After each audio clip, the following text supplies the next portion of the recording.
খারাপ কথায় বলতে হয়, চামড়া খুব মোটা, যত গাইলেও গায়ে লাগবে না, এবং সেটা তিনি প্রমাণ করে দিলেন সত্যি তার চামড়া খুব মোটা।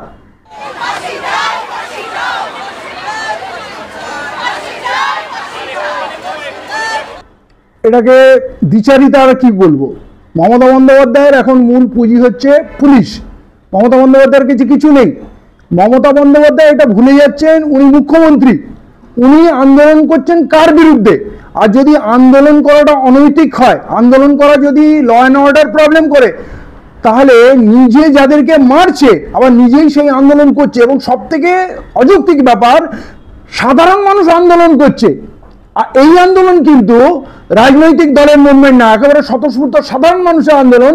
সাধারণ মানুষকে পুলিশ নির্মম মারছে। তারপরে ধরুন আরজি করে মমতা বন্দ্যোপাধ্যায়ের গুন্ডা বাহিনী এসে ভাঙচুর করলো।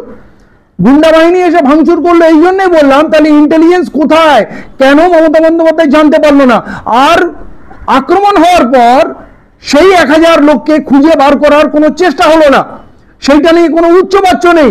তারা এসে কেন পুলিশকে মারবে? তারা কেন সাংবাদিককে মারবে? তারা আন্দোলনকারীকে মারবে? আপনি বলুন, কোনো গুন্ডামু করলে লুটতরাজ করবে, তার তো কিছু উদ্দেশ্য থাকবে। তারা এদের কেন মারলো? হাসপাতালে ঢুকে ভাঙচুর করলে গুন্ডাদের কি লাভ আছে? এভিডেন্স নষ্ট করতে এসেছিল। এবং তাদের কেন সরকার, এত বড় ঘটনা, যদি একটা হাসপাতাল, একটা সরকারি দপ্তর, তার উপরে হাসপাতাল, সেখানে যদি 1000-এর মব ঢুকে তাণ্ডব চালায়, এটা একটা ন্যাশনাল ক্যাটাস্ট্রফি হবে, একটা ভারতবর্ষ ব্যাপী একটা আলোড়ন তৈরি হয়ে যাবে। সেখানে পুলিশ তাদের খুঁজে বার করতে ব্যস্ত নয়। সেখানে পুলিশ কেন মেরেছে? অথচ এই পুলিশ আন্দোলনকারীদের মারছে।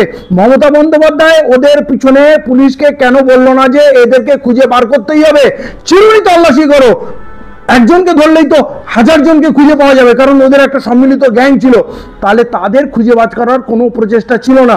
এদিকে শ্রীমতী মমতা বন্দ্যোপাধ্যায় নিজে আন্দোলন করলে ফাঁসির দাবি করছে। কার কাছে করছেন? মুখ্যমন্ত্রীর কাছে দাবি করছেন, স্বাস্থ্যমন্ত্রীর কাছে দাবি করছেন, হোম মিনিস্টারের কাছে, পুলিশ মন্ত্রীর কাছে। কার বিরুদ্ধে লড়াই? এই 3টে দপ্তর ওনার দপ্তর। মানে এর থেকে বড় নোংরামি, এর থেকে বড় দ্বিচারিতা কিছু হতে পারে না। আসলে উনি মানুষের কণ্ঠরোধ করছেন, মানুষকে ভয় পাচ্ছেন। কারণ এটা এই প্রথমবার আমরা দেখলাম মানুষের আন্দোলন হয়েছে, বিশেষ করে মহিলাদের আন্দোলন হয়েছে। সেই জায়গায় এইটা মানে ধিক্কার জানাচ্ছি শ্রীমতী মমতা বন্দ্যোপাধ্যায়কে।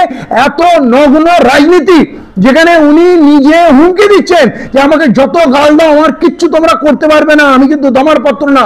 তার মানে খুব খারাপ কথায় বলতে হয়, চামড়া খুব মোটা, যত গাল দাও গায়ে লাগবে না, এবং সেটা তিনি প্রমাণ করে দিলেন সত্যি তার চামড়া খুব মোটা, যত গাল দাও গায়ে লাগবে না, এবং সেটা তিনি প্রমাণ করে দিলেন সত্যি তার চামড়া খুব মোটা।